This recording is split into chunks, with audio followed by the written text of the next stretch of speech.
urğaçlarıma rağmen böyün kafaya koydum bu adamı yollayacağım diyen canım ablam 2 tane yeke kalp 2 kutuda mən deyim soda sen denen gazoz artık bilmem. Onu da gedip milyoncudan çamaşır ipine bağlamıştı neydiyse yerden de güzel kıskacı aldı peşkirine sildi. Temizlik çünkü bunun için çok önemli. Onu da yeke çıkarttı. Hay Allah'ına kurban ne yaman yerden kaldırdı koydu. Oraya da güzel motor yağını koydu. Üstüne de böyle ne doğramıştısa onları koydu. Çamaşır ipinden güzel açtı. Suya soktu. Hay Allah'ına kurban nasıl diri diri koyur.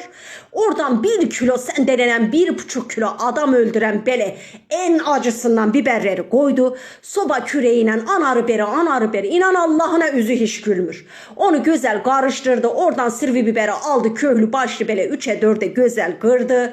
Anama deyim ondan sonra yarımda kelem saklamıştı. Onu da yeke doğradı koydu güzel yemeğin üstüne. Hay maşallah 15 senelik tahtanın kirini güzel akıttı.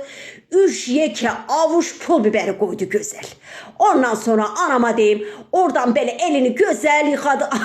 Ay deden yine ocağı yıkılsın senin he. Yetimçenin balası. Az onlar da içinden çıkarttı taktada doğradı. İndi dedesin sunum yapır.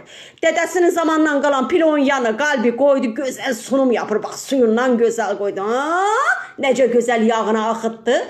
Oradan da yeke bir keleme aldı. Hay maşallah kızıma. Yazık bu da ölü. Vallahi ölüftü.